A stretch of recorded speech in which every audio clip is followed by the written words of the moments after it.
Shalom, Bapak, Ibu, salam jumpa kembali dalam berkat Tuhan, dalam kasih Tuhan, dalam sejahtera Tuhan. Pada kesempatan ini kita mau merenungkan firman Tuhan. Mari kita siapkan hati kita renungkan firman-Nya yang terdapat di Matius 12 ayat 21. Saya akan bacakan dalam versi terjemahan sederhana Indonesia. Demikian bunyi firman Tuhan. Maka orang-orang dari segala bangsa akan menggantungkan harapan mereka padanya. Di ayat ini dikatakan orang-orang. Bukan hanya satu orang, tapi orang-orang. Dan dikatakan dari segala bangsa. Bukan hanya satu bangsa, tapi dari segala bangsa. Ini yang Tuhan katakan, orang-orang dari segala bangsa ini akan menggantungkan harapan mereka kepada Yesus Kristus Tuhan. Bapak Ibu, biarlah ini menjadi perenungan kita. Apakah kita bagian dari ayat tersebut? Apakah kita termasuk orang-orang yang menggantungkan harapan kita kepada Dia, kepada batu karang yang teguh? Bapak Ibu, saya coba renungkan. Banyak orang-orang menggantungkan harapannya bukan pada Dia, bukan pada berdiri di batu karang yang teguh. Bapak Ibu, Yesus Kristus Tuhan adalah batu karang yang teguh. Ada satu kalimat di dalam bahasa Inggris berbunyi demikian, standing on the solid rock. Berdiri di atas batu padat, batu yang kuat, yang solid, yaitu batu karang yang teguh. Batu karang, Bapak Ibu, kalau Bapak Ibu lihat bagaimana dia diterpa ombak, dia tetap berdiri, tidak tergoyahkan. Firman Tuhan tadi mengingatkan kita untuk berdiri di atas batu karang tersebut. Biarlah firman Tuhan ini menjadi refleksi kita. Apakah kita masih berdiri di atas batu karang yang teguh? Adakah kita berdiri terus di dalam Dia? Atau jangan-jangan kita sudah mulai berdiri di tempat yang lain, bukan di batu yang padat, tapi di pasir. Firman Tuhan katakan, orang yang membangun di atas dasar yang pasir, ketika banjir, taufan datang, maka rumah itu akan roboh. Biarlah ini menjadi peringatan kita. Kita naruh bangunan rohani kita di atas batu karang yang teguh. Yesus Kristus Tuhan.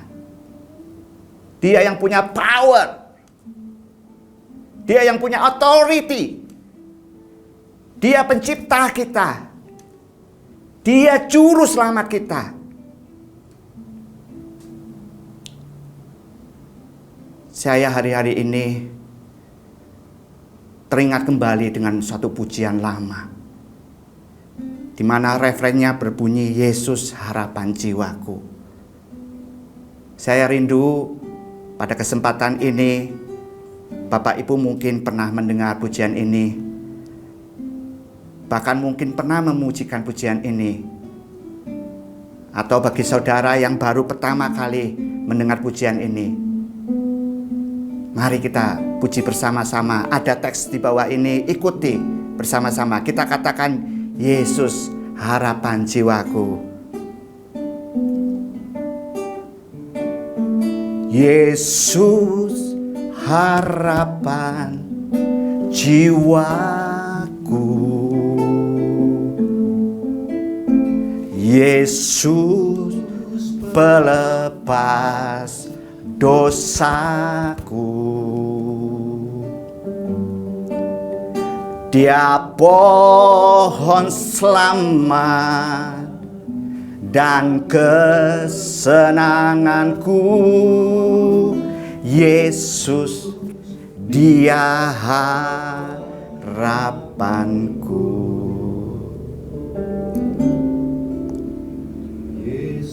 Pujian ini berkata, Yesus harapan jiwamu, jiwaku. Apakah kita di dalam jiwa kita ini masih menggantungkan harapan kita pada Dia, Yesus Kristus Tuhan? Dia pohon selamatmu. Dia yang telah menebus engkau, menebus saudara dan saya. Dan dikatakan Dia adalah kesenangan kita. Adakah kita masih bersuka di dalam Dia? Adakah kerinduan hatimu masih bersuka di dalam Dia?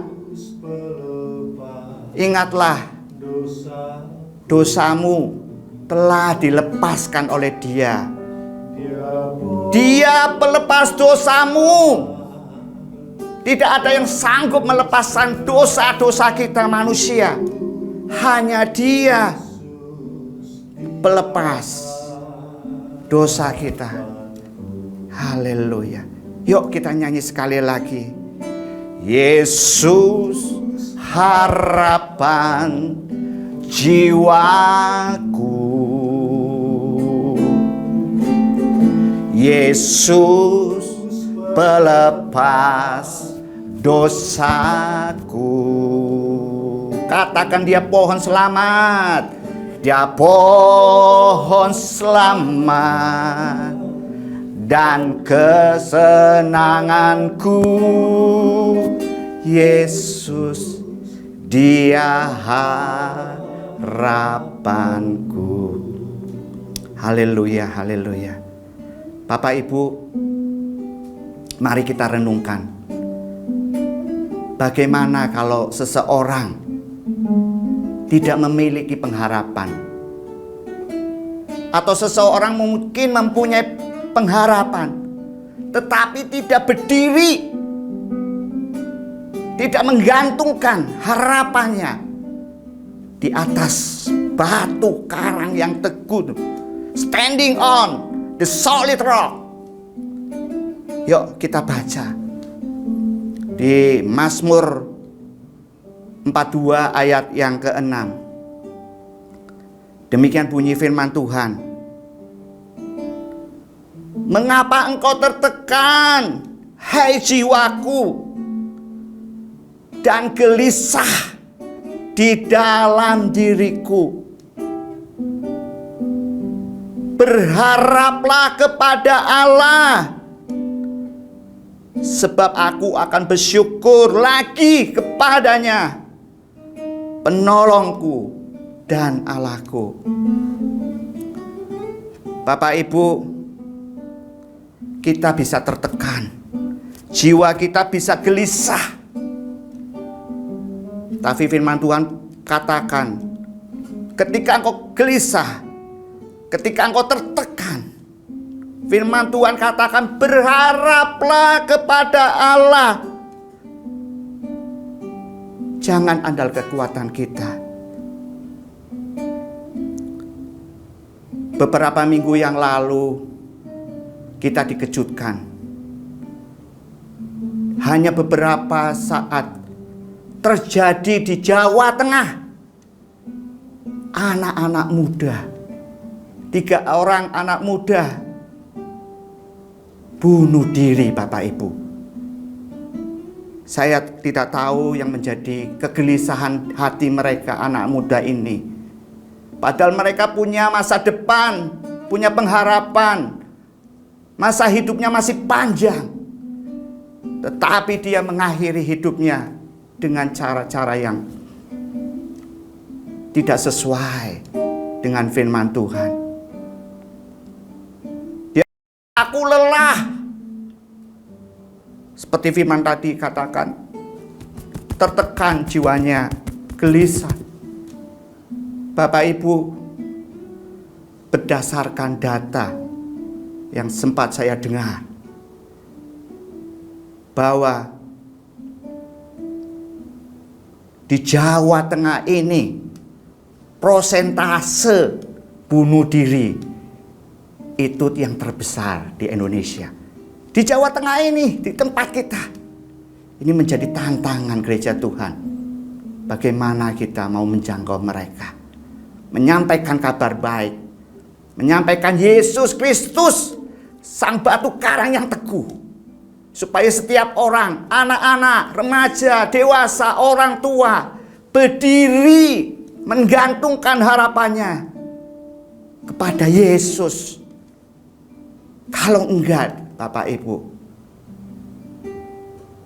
akan ada kegelisahan, akan ada tertekanan, dan tidak ada jalan keluar bagi orang-orang yang tidak mengandalkan Dia. Saya juga coba cari datanya. Ternyata bunuh diri itu juga merupakan peringkat ketiga di internasional, di seluruh dunia. Betapa ngerinya. Peringkat 3, kematian karena bunuh diri. Dan data-data itu mengatakan sebagian besar itu yang bunuh diri itu di usia remaja, dewasa. Saya cukup sedih. Tapi inilah kondisi dunia saat ini. Ini menjadi tantangan kita, doa kita.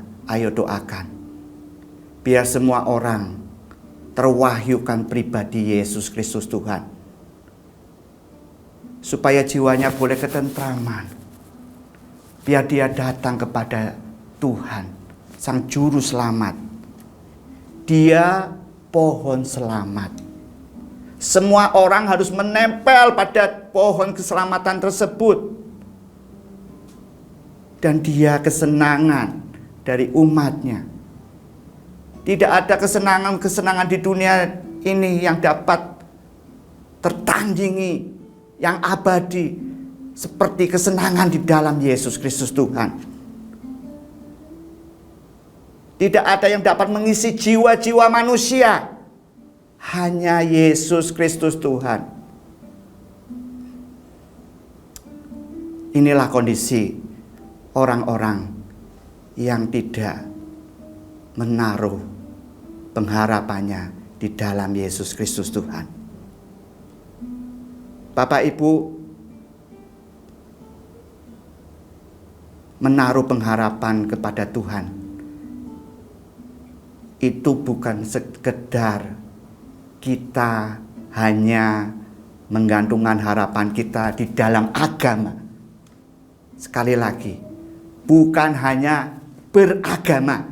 Kalau kita hanya beragama, tetapi engkau tidak di dalam Tuhan, maka akan ada kekosongan, akan ada kegelisahan. Dan lebih lanjut kita akan dapatkan apa yang terdapat. Orang-orang yang mungkin secara berpikir aku beragama, aku berbuat baik, tetapi tidak melekat di dalam Tuhan. Tidak menaruh, tidak menggantungkan, menyerahkan hidupnya kepada Sang Juru Selamat, Sang Pencipta manusia, Yesus Kristus namanya. Ayo kita baca di Ayub 11 ayat yang ke-18. Dikatakan, engkau akan merasa aman. Inilah orang-orang yang merasa aman. Karena apa? Dikatakan sebab ada harapan. Ada harapan di dalam Tuhan. Itulah kondisi orang-orang yang ada harapan di dalam Tuhan, menggantungkan harapannya di dalam Tuhan. Akan ada rasa aman. Dikatakan lebih lanjut, dan sesudah memeriksa kiri kanan, engkau akan pergi tidur dengan tentram. Bapak Ibu, banyak orang merasa tidak aman. Walaupun kehidupannya berlimpah dengan harta, tetapi dia merasa tidak aman. Bahkan mungkin ada yang tidak bisa tidur. Tapi orang-orang yang menaruh harapannya berdiri di atas batu karang yang solid, yang padat, yang kuat, batu karang yang teguh, Yesus Kristus Tuhan. Dia dapat tidur dengan tentram. Karena dia merasa jiwanya, apapun yang terjadi dalam kehidupannya, dia aman bersama Tuhan. Haleluya. Bapak Ibu, Tuhan bukan sekedar memberi harapan-harapan kita di dunia saja, tapi di kekekalan Dia juga sudah siapkan keselamatan kita. Mari kita baca di Kolose 1 ayat 5, dan nanti kita lompat ayat 13 dan 14. Ayat 5 dikatakan demikian. Oleh karena pengharapan yang disediakan bagi kamu di surga. Haleluya. Pengharapan di Kristus, di dalam Kristus, tidak hanya di dunia saja, tapi ada di dalam surga. Tentang pengharapan itu telah lebih dahulu kamu dengar dalam firman kebenaran, yaitu Injil yang Bapak Ibu Saudara baca. Ada kebenaran-kebenaran firman Tuhan, janji-janji Tuhan. Ayo kita lompat di ayat 13 dan 14. Demikian bunyi firman Tuhan. Ia telah melepaskan kita dari kuasa kegelapan dan memindahkan kita ke dalam kerajaan anaknya yang kekasih. Bapak Ibu, keselamatan kita sudah Dia sediakan untuk kita. Di ayat 14 dikatakan, di dalam Dia, di dalam Yesus Kristus Tuhan, kita memiliki penebusan kita, yaitu pengampunan dosa. Haleluya. Berbahagialah Bapak, Ibu, dan Saudara yang menaruh harapannya di dalam Yesus Kristus Tuhan. Mari kita nyanyikan sekali lagi, Yesus harapan jiwaku.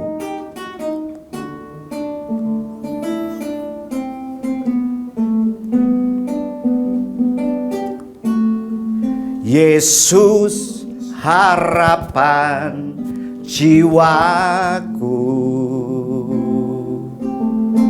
Yesus pelepas dosaku. Dia pohon selamat dan kesenanganku. Yesus Dia harapanku.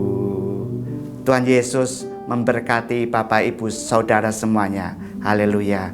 Amin.